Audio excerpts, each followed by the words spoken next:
My name is Hannah Pierce. I'm 36, and I thought the worst thing I'd ever felt was watching someone steal my work and smile while they got promoted. I was wrong, because last month, the first day I finally owned something, anything, my parents showed up to take it. I was standing on the porch of a run-down house I'd bought at a county tax auction for $1,200. Peeling paint, sagging roof, that damp, rotten smell of old wood.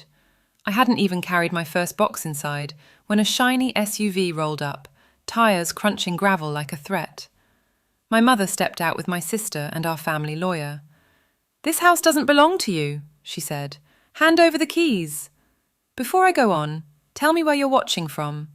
And hit like and subscribe if you've ever been the responsible one in your family, the one who did everything right and still ended up with nothing when money and property were on the line. I read the comments, and you'd be shocked how many inheritance stories start exactly like this, quietly, and then all at once. I didn't grow up in a house where people yelled. That's what made it harder to explain. There were no slammed doors, no screaming matches, no dramatic scenes anyone else could point to and say, "That's where it went wrong."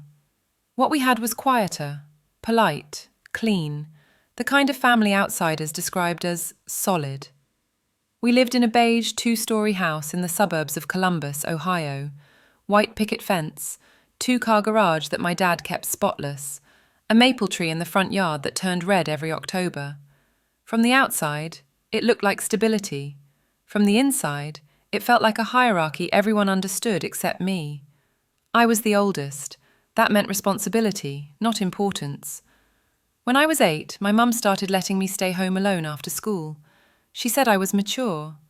What that really meant was I could be trusted to start dinner, fold laundry, and make sure the house looked presentable before anyone else got home. Around that same time, my younger sister Sloane started dance classes. Every Tuesday and Thursday, my mum drove her across town, windows down, music playing, stopping for smoothies or pastries on the way back. I stayed behind with a list taped to the fridge. Clean the kitchen, vacuum the living room, don't forget the trash. At family gatherings, people would pat Sloane's head and call her a star. They'd ask about her competitions, her outfits, her confidence. When they turned to me, it was usually to say something like, "You're such a help to your parents," or "You're very reliable." Even as a kid, I could hear the difference. Thanksgiving was always the clearest example. The house would be full, relatives talking over each other, football murmuring from the TV, the smell of turkey and stuffing hanging heavy in the air. Sloane would sit at the table, laughing, telling stories. I'd be in the kitchen, hands in soapy water, scrubbing dishes as fast as I could so no one would notice how long I'd been gone. One year, my dad leaned into the kitchen doorway and watched me work. "Hannah's practical," he said to my aunt, like it was a compliment that explained everything. "She doesn't need much." I remember nodding, smiling, accepting it like a badge. I didn't know yet that "doesn't need much" would one day turn into "doesn't deserve much." Christmas mornings followed the same pattern. Sloane's gifts were always wrapped in glossy paper, stacked high, things she'd hinted at for weeks. Mine were useful: a sweater, a planner, a gift card with a sticky note that said, "For gas or groceries." When I hesitated, my mum would tilt her head and say, "Don't be dramatic, Hannah. You know you appreciate practical things." By high school, the roles were cemented. Sloane had a photographer for events that mattered to her. I didn't even realise my graduation photos were missing until months later, when my mum framed pictures for the hallway. There was Sloane at a dance showcase, Sloane at prom, Sloane at a photo shoot for the school magazine. My cap and gown moment simply wasn't there. I told myself it didn't matter. I was good at telling myself that. The day Sloane turned 16, my parents parked a white Mini Cooper in the driveway with a red bow so big it looked fake. Neighbours came outside. Phones were out. Everyone clapped. I watched from the porch, hands shoved in my hoodie pockets, feeling something twist in my chest. That summer I'd been working shifts at a bookstore, saving for an advanced writing class I wanted to take. I brought it up at dinner, quietly. My dad laughed once, sharp and short. "That's unrealistic," he said. "You need something stable." Later that night, My mum told me I was being selfish for even asking. The only person who ever spoke to me differently was my grandmother, June Caldwell, my mum's mother. She lived alone in a smaller, older house across town, one my parents rarely visited. She baked constantly. The kitchen always smelled like sugar and coffee. She called me my brave girl and listened when I talked, really listened, like my words mattered. She told me stories about how, years ago, she'd used her house to help young women who were struggling, friends of friends who needed a place to land, someone to talk to, a hot meal. She never framed it as charity. Just do what you can.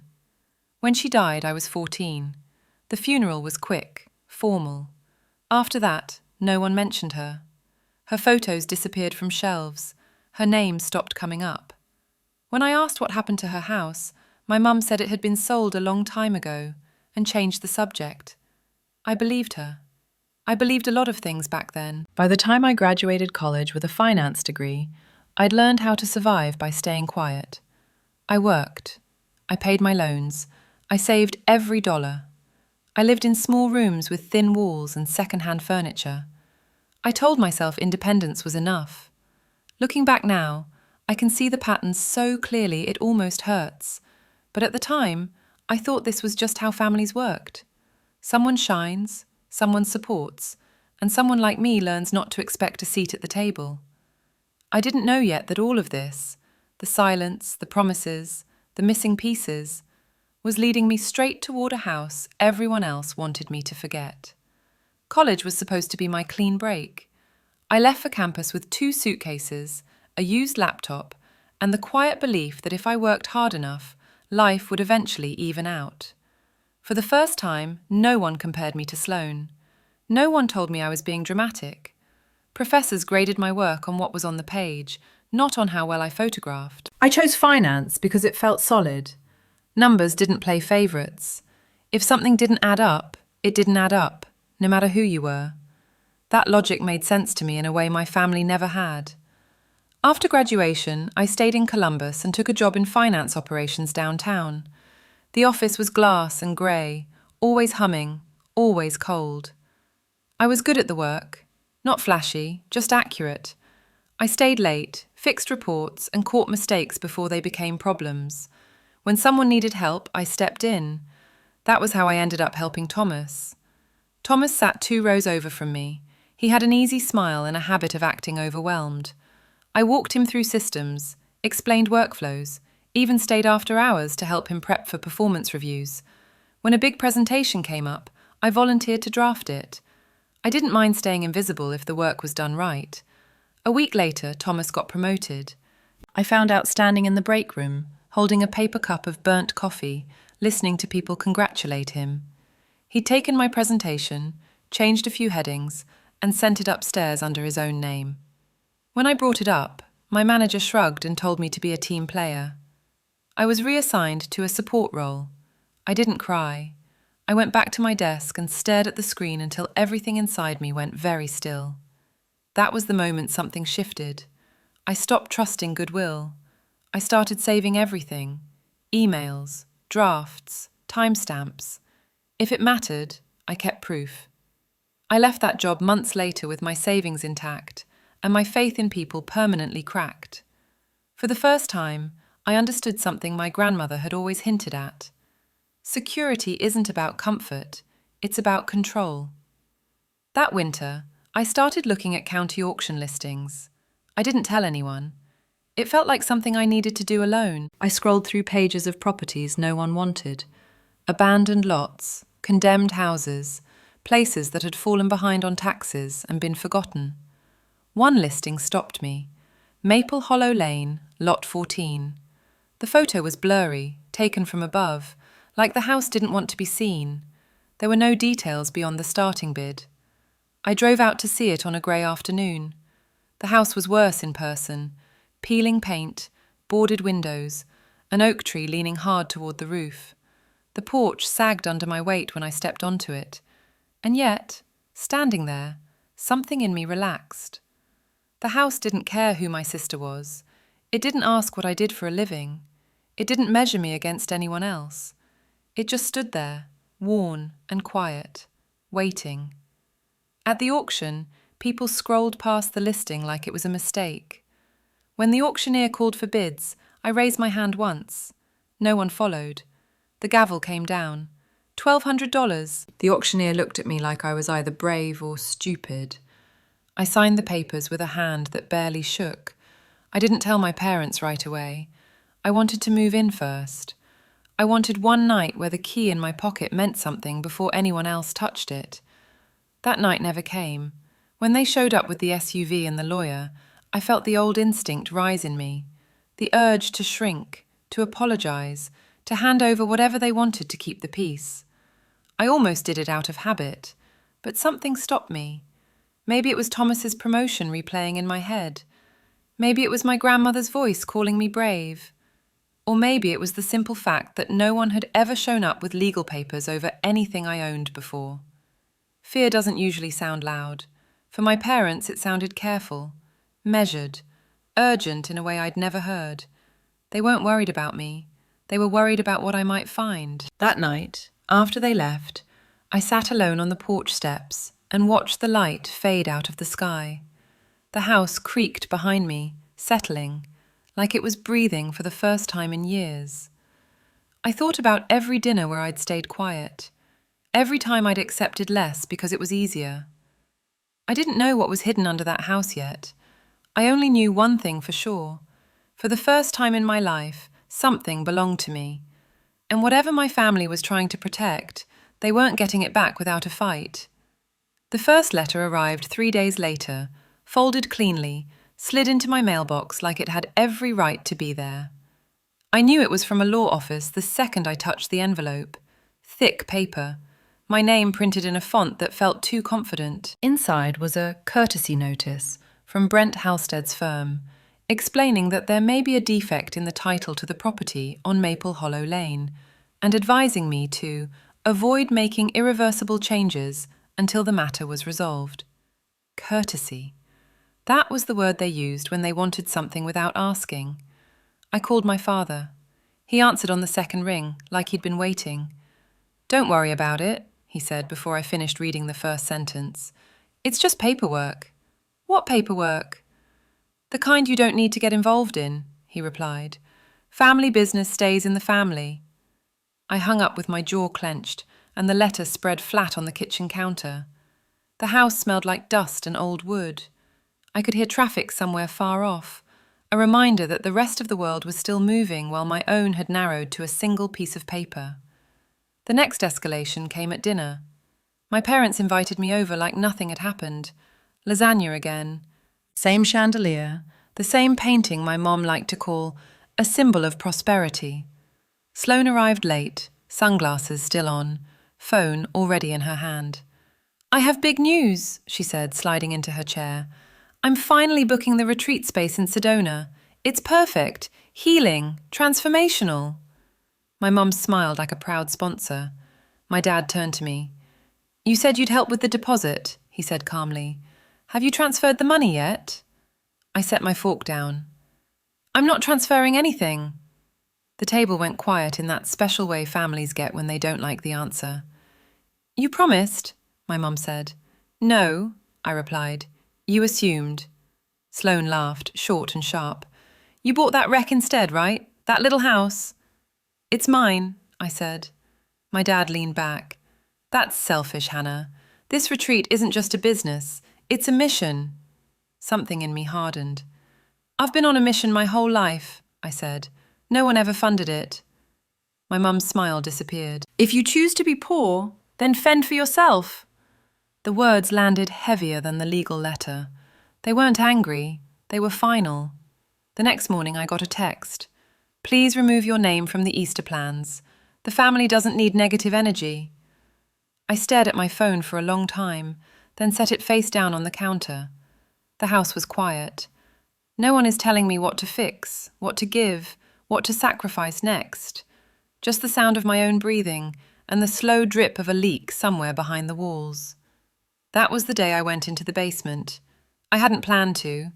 I was just trying to clear space, dragging old planks away from a corner, when I noticed a narrow door, half hidden behind a warped board. The hinge was rusted, stiff. When it finally gave, a cold breath of air rushed up the stairs, carrying the smell of damp paper and metal. The basement was low and dark, the concrete walls mottled with age. In the far corner sat a metal filing cabinet, paint flaking, drawer slightly ajar. I pulled it open. Folders, dozens of them, yellowed edges, typed labels. Caldwell Community Fund, donor receipts. Caldwell Community Fund, correspondence. Caldwell Community Fund, grant requests. My mother's maiden name. I sat down on the cold floor and started flipping through them. Names jumped out at me. Local businesses, churches, families I recognized. The amounts weren't huge individually, but they added up. And then I saw it. Transfer notes referencing the address on Maple Hollow Lane. Main address. I didn't need to be an expert to know that was wrong. I took photos of everything, every page, every receipt. I didn't know what I was looking for yet. I just knew this was something my parents never intended for me to see. When I came back upstairs, my phone was buzzing. Sloane's face filled the screen before I even answered. She was smiling, sunlight on her skin, the familiar tone already in place. "I just stopped by," she said, turning the camera so the house behind me filled the frame. "I'm worried about my sister. She's isolating herself in a really unsafe place." My stomach dropped. She hadn't turned the live stream off. Comments were rolling in. Hearts, sympathy. "You're such a good sister." Praying for her. I stepped into view. "Turn it off," I said. She lowered the phone, but didn't stop recording. "I just want people to understand," she said softly. "Sometimes Hannah lives in her own world." I looked straight at her. "You're turning my life into content." She smiled, eyes cold. "People relate to struggle." That night, a GoFundMe link appeared. "Help my sister get stable." The cover photo was a screenshot from the live stream. Me on the porch, hair messy, house behind me looking worse than it was. Thousands of dollars poured in within hours. That was when the text from an unknown number came through. "Be careful. They don't want the house. They want what you found." I locked every door, turned on every light. Then I did the only thing that felt right. I started saving everything. The morning after the live stream, I woke up to the sound of rain tapping against the tin edge of the roof. It was steady, patient, like it had all the time in the world. I lay there staring at the ceiling, replaying Sloane's voice in my head. People relate to struggle, and realizing she hadn't meant mine. She meant the version she could sell. I spent the next few hours doing something I'd learned to do well, organizing. I printed out screenshots of the GoFundMe page, saved the live stream clips, and downloaded the comments. I made folders, dates, timelines. If they wanted to rewrite the story, I would keep the original draft. Around noon, I stepped outside for air. The neighborhood was quiet, the kind of quiet that settles over places people have mostly left behind. Across the street, an older man stood on his porch, leaning on a cane, watching me with a look that wasn't curious so much as careful. "You the one who bought number 14? He called out. "Yes," I said. "I'm Hannah." He nodded slowly. "I'm Leon Baker. I've lived here since before those trees were tall." He gestured toward the overgrown yards. "You've got your grandmother's eyes." The word grandmother hit me like a dropped plate. "You knew her?" I asked. "Knew her?" He smiled faintly. "June Caldwell ran half the good things that happened on this block. Girls who needed a place, food when money was tight. She did it out of that house." I crossed the street, heart pounding. "Did she leave it to anyone?" Leon didn't hesitate. "She left it to you. Put it in writing, proper will. I remember because your mother was furious." The world tilted. "My parents said the house was sold years before she died." Leon shook his head. "Sold after, quietly, through a middleman. Your mother told me it was family business." The phrase made my stomach turn. When I went back inside, the house felt different, less abandoned, more like it was waiting for me to catch up. That was when I found the second door. It was hidden behind an old shelving unit near the laundry nook, painted the same dull green as the wall. The lock was rusted but intact. I hesitated, hand hovering, thinking about the text warning me to be careful. Then I remembered Sloane's smile on camera and turned the key. Inside was a room no one had stumbled into by accident. Boxes lined the walls, labelled neatly in my mother's handwriting. Years, categories. A black metal trunk sat in the corner, heavy and deliberate. This wasn't neglect, this was storage. I opened the trunk last. On top was a leather-bound notebook. The first page read, "Private notes, do not share." I flipped through it slowly, my pulse loud in my ears. It wasn't a diary, it was a plan. Notes about donors, about optics, about timing. And then I saw my name. "Don't let Hannah attend. Doesn't photograph well." I sat down on the floor, notebook shaking in my hands. It wasn't that they forgot me. It was that they removed me. At the bottom of the trunk were emails printed and clipped together. One from Brent Halstead, dated weeks after my grandmother's death, recommending the dissolution of the Caldwell Community Fund to minimise exposure. Another referencing a transfer of remaining assets. They hadn't just taken the house. They'd erased the trail. I spent the rest of the day scanning documents, backing them up to a cloud account I'd never shared with anyone. When my phone rang, I didn't answer. When it rang again, I didn't look. That night, I called Rachel Monroe. Her office was in a low brick building downtown, the kind with flickering fluorescent lights, and a receptionist who didn't waste time. Rachel listened without interrupting as I laid everything out. The auction, the threats, the smear campaign, the hidden room. When I finished, she folded her hands. "They're not panicking because you bought a house," she said. "They're panicking because you bought evidence." "What do I do?" I asked. She didn't sugarcoat it. "We move carefully. Probate petition, injunction to preserve records, and we choose where the truth comes out." "Where?" I asked. Rachel smiled once, thin and sharp. "Your sister's Gala. Public money demands public accountability." Driving back to Maple Hollow Lane, I felt something settle in me. Not relief, clarity. The next message came late that night from Sloane. "You really think you deserve the same as me? For what?" I stared at the screen until it went dark. For the first time, I didn't feel the urge to explain myself.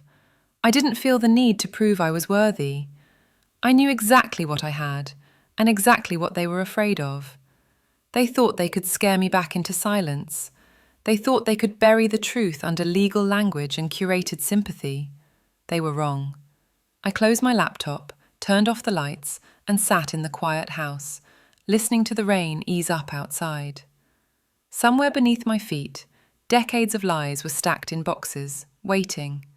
And this time, I wasn't going to put them back. The ballroom smelled like money, polished wood, expensive perfume, coffee that had been reheated too many times and still served in porcelain. Crystal chandeliers hung low enough to feel like they were watching us. I took a seat in the back row, my coat folded neatly on my lap, the weight of a small external drive pressing against my thigh like a steady pulse. Sloane was already there, glowing. Emerald gown, hair perfect, smile calibrated for cameras. My parents hovered near the sponsor table, shaking hands, laughing softly, acting like a family who had nothing to hide. Brent Halstead stood off to the side, scanning the room with the calm of someone who believed paperwork could save him from consequences. When the host stepped to the microphone, the room quieted the way it always does when people expect to be inspired. "Tonight, we celebrate legacy," he said, "a family tradition of giving, renewed for a new generation." Applause rolled through the room. Sloane stood and waved like she was accepting an award she'd already practiced for. The screen behind her lit up with carefully curated images, children smiling, hands clasped, Sloane in soft light, looking compassionate. I watched my mother dab at her eyes. My father nodded, proud. This was their world. Reputation as currency, applause as proof. Then Rachel leaned in and whispered, "Now." The screen flickered. The images dissolved into a spreadsheet. Clean columns, dates, amounts. A highlighted line glowed yellow. Transfer, main address, Maple Hollow Lane. A murmur spread. The chairs shifted. Someone laughed nervously, like it was a glitch. The next slide appeared. An email. Brent's name at the top. Subject line, dissolution timeline. The phrase, accelerate to avoid scrutiny, sat there in black and white, impossible to explain away. Sloane's smile froze. My mother turned, eyes sharp, searching the room. My father took one step toward the stage, then stopped. The third slide landed like a punch. A screenshot of a message. Sloane's words, unmistakable. Leave her in that trash house. Pity cells. The room erupted. A woman in the front row stood up so fast her chair tipped backward. "I wrote a check for $50,000, she shouted. "Where did it go?" Phones were out now, flashing, recording. Someone else yelled, "Is this real?" A man near the aisle pushed toward the stage, face red, demanding answers. Sloane grabbed the microphone. "This is a misunderstanding," she said, voice shaking just enough to sound human. "Out of context. Someone's trying to sabotage." The doors at the back of the ballroom opened. A man in a grey suit walked in with 2 staff members from the venue. He didn't rush. He didn't look impressed. He handed an envelope to the host, who read the header and swallowed hard. "Miss Pierce," the man said, his voice carrying without effort, "you've been served." Gasps rippled outward like a wave. My parents moved at the same time. My father reached for the microphone. My mother grabbed Sloane's arm. Brent stepped forward, already talking, already negotiating. Rachel stood. "This event involves public donations," she said clearly. "The public deserves the truth." I stayed seated. I didn't need to say anything. Every promise they'd made me, every lie they'd told others, was already speaking for me. The papers, the timestamps, the words they thought would never leave a private screen. Sloane looked out into the crowd, searching for sympathy. She found none. The room had turned on her, on all of them, the way it always does when belief cracks. As security guided the officials toward the stage, my father finally looked at me. Not angry, not pleading, just stunned. Like he was seeing me for the first time and realizing he'd never actually known me at all. I stood there, not to confront them, just to leave. As I walked out, the noise followed me, shouting, questions, cameras, but it faded with every step. In the quiet hallway outside the ballroom, my hands finally stopped shaking. They thought the will was the end of the story. They never understood it was only the beginning. The next morning I woke up in the small bedroom at Maple Hollow Lane to the sound of birds instead of sirens. No cameras, no shouting, just sunlight slipping through a cracked blind and landing on the floor I still hadn't fixed. My phone was full. Missed calls, voicemails, messages that swung wildly between panic and accusation. I didn't listen to any of them. I already knew what they would say, that I'd gone too far, that I'd embarrassed the family, that I'd misunderstood everything. That was the old script. Instead, I made coffee and opened my laptop. I reviewed the files again, slower this time. Dates, names, transfers, patterns. In the quiet after the storm, the truth looked even sharper, cleaner, impossible to unsee. Rachel called just after noon. The district attorney had opened a formal investigation. Donors were demanding audits. The foundation's accounts were frozen pending review. She spoke in measured tones, but I could hear the edge underneath. This wasn't going away for them. When the call ended, I walked down to the basement. I stood in front of the metal trunk again, the one I'd already emptied, and looked past it, to the bottom shelf where I'd set aside a thin folder I hadn't opened yet. The label was written in careful ink. June Caldwell, personal addendum. I didn't touch it, not yet, because for the first time, I wasn't reacting. I was choosing timing. They'd spent decades controlling the narrative, deciding what could be seen and what had to disappear. They thought cutting me out would keep everything intact. What they never considered was that silence isn't weakness. Sometimes it's preparation. I closed the basement door and locked it. Upstairs, the house creaked softly, settling into itself. It wasn't perfect, it wasn't impressive, but it was honest, and it was mine. They believed the house was the problem. They were wrong. The house was just the place where the truth waited, patiently, for someone brave enough to open the door. If you've ever felt invisible inside your own family, if you were the one who stayed quiet while everyone else decided your worth for you, hit subscribe. This story wasn't just about a house or money. It was about what happens when people think you're too small, too calm, or too obedient to fight back. Like this video, share it with someone who's been betrayed by family decisions, and tell me in the comments, what would you have done if you were me? I read every single one.